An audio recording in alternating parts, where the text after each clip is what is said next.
2026 সালে Oman visa সংক্রান্ত সর্বশেষ আপডেট অনুযায়ী বাংলাদেশিদের জন্য নতুন ওয়ার্ক ভিসা, কাজের ভিসা আগামী 2 মাসের মধ্যে অর্থাৎ 2026 সালের মার্চ বা এপ্রিল মাসের মধ্যে পুনরায় চালু হওয়ার জোরালো সম্ভাবনা রয়েছে। সম্প্রতি জানুয়ারি 2026-এর শেষে রিয়াদে অনুষ্ঠিত গ্লোবাল লেবার মার্কেট কনফারেন্স ওমানের শ্রমমন্ত্রীর সাথে বাংলাদেশের প্রবাসী কল্যাণ ও বৈদেশিক কর্মসংস্থান উপদেষ্টার একটি ফলপ্রসূ বৈঠক হয়েছে। সেখানে ওমান সরকার আশ্বাস দিয়েছে যে তারা খুব শীঘ্রই বাংলাদেশিদের জন্য ভিসা স্থগিতাদেশ তুলে নেবে। নিচে বিস্তারিত তথ্য দেওয়া হলো। ওমান ভিসা 2026 গুরুত্বপূর্ণ আপডেট। ভিসা খোলার সম্ভাব্য সময় সরকারি ঘোষণা অনুযায়ী 2026 সালের মার্চ বা এপ্রিল মাসের মধ্যেই নিয়মিত ওয়ার্ক ভিসা চালু হওয়ার কথা। কারা অগ্রাধিকার পাবেন?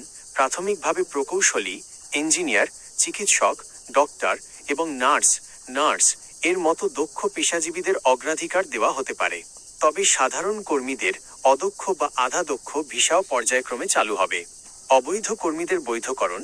ওমান সরকার বর্তমানে সেখানে অবস্থানরত অবৈধ বাংলাদেশি কর্মীদের কোনো জরিমানা ছাড়াই বৈধ করার সুযোগ দিচ্ছে। এটি নতুন ভিসা চালুর আগে একটি ইতিবাচক পদক্ষেপ। পারিবারিক ও ভিজিট ভিসা, ফ্যামিলি ভিসা এবং জিসিসি দেশের রেসিডেন্স পারমিটধারীদের জন্য ওমান ভ্রমণ সংক্রান্ত কিছু সুবিধা ইতিমধ্যে বিদ্যমান রয়েছে। কেন ভিসা বন্ধ ছিল? 2023 সালের অক্টোবর থেকে ওমান সরকার বাংলাদেশিদের জন্য সব ধরনের ভিসা সাময়িকভাবে স্থগিত করেছিল। এর মূল কারণ ছিল দেশটিতে অবস্থানরত অবৈধ প্রবাসীদের সংখ্যা কমানো এবং শ্রমবাজারে শৃঙ্খলা ফিরিয়ে আনা। বর্তমান অবস্থা ও করণীয় বিষয়।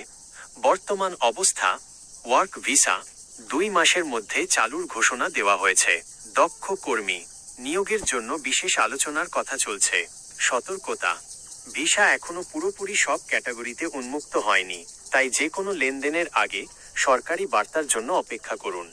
সতর্কতা: ওমান ভিসা নিয়ে বর্তমানে অনেক বিভ্রান্তিকর খবর ইন্টারনেটে ঘুরছে।